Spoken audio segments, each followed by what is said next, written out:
जय जगन्नाथ। नमस्कार, good morning all everyone. I am Bangalore great university famous वाला ओडिशा फ्रॉम भद्रक। भाई गोटे कथा कहूँ आज भाई देख गोटे नुआ नियम ए जस्ट सुप्रीम कोर्टर बिल पास हो समस्त शुणी मैंने विश्वास करेनि मुझे तुमको गोटे कथा कहूँ मैंने आर जन्म तुम जब किसी खराब कर्म कर तुमको माने ये जन्म ब्राह्मण घर जन्म हवाटा खाओ कहीं देख भाई गोटे नुआ नियम लागू होती दु चार दिन हम देखिए समस्त प्राय विषय जानते माने कॉल फॉर यूजीसी मतलब किसी भी है तुम सागे सागे नंबर कॉल कर मैंने सागे सागे एक्शन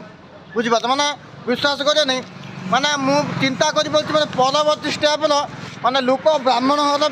मैंने गोटे कथा कह एम एल तो ब्राह्मण घर पिला बाहर बहुत कष्ट भाई गोटे कथा कहूँ देख मुसक जहाँ भी जो परिश्रम हो जी जहाँ कमाऊँ कमाऊँ मो कथा छाड़ भाई ब्राह्मण घर पिला मो सांग पिला 5-7 जन खंडे आसुँच दरमा 50,000 कार 60,000 कार 80,000 समस्त एपर्त बाहर हो कहीं जाना देख एक कथा एक बेसी चर्चा करवा कथा नुह कि ये कथा मुझे कहूँ भाई मैंने यो नियमटा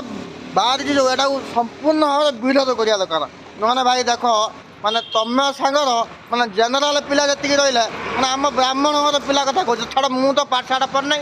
जाओ दुकान फुकान खंडा करी मो जीवन चलेम बोली भावी आउ जी रही जी पाठ पढ़ुं मैंने देख सब मन रखता ब्राह्मण घर पिला जदि चाकरी करने चाहूँ माने जदि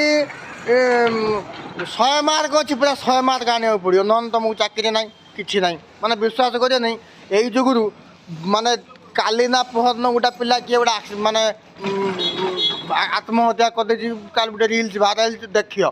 बुझ माने कौन कहबू एक कथा को नहीं माने एक कथा को समस्त विरोध कर एक कथा जड़िए किए स्वर उत्तोलन करने कौन हम समस्त मिसिया दरकार जापर जा कौन किमिति कौन ये नियम को करदे आम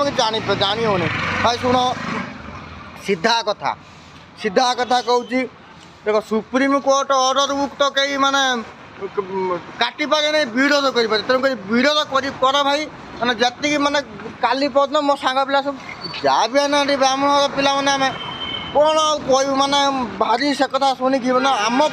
छाड़ आम जीवन छाड़ नष्ट होगा गला 30 वर्ष आउ केते वर्ष 10-20 वर्ष बचू कि 30 वर्ष बचू भाई आम आग पीढ़ी जो मैंने पिला से करेंगे कौन चिंता करते केते हईराण से भाई दया कर यार संपूर्ण विरोध करा।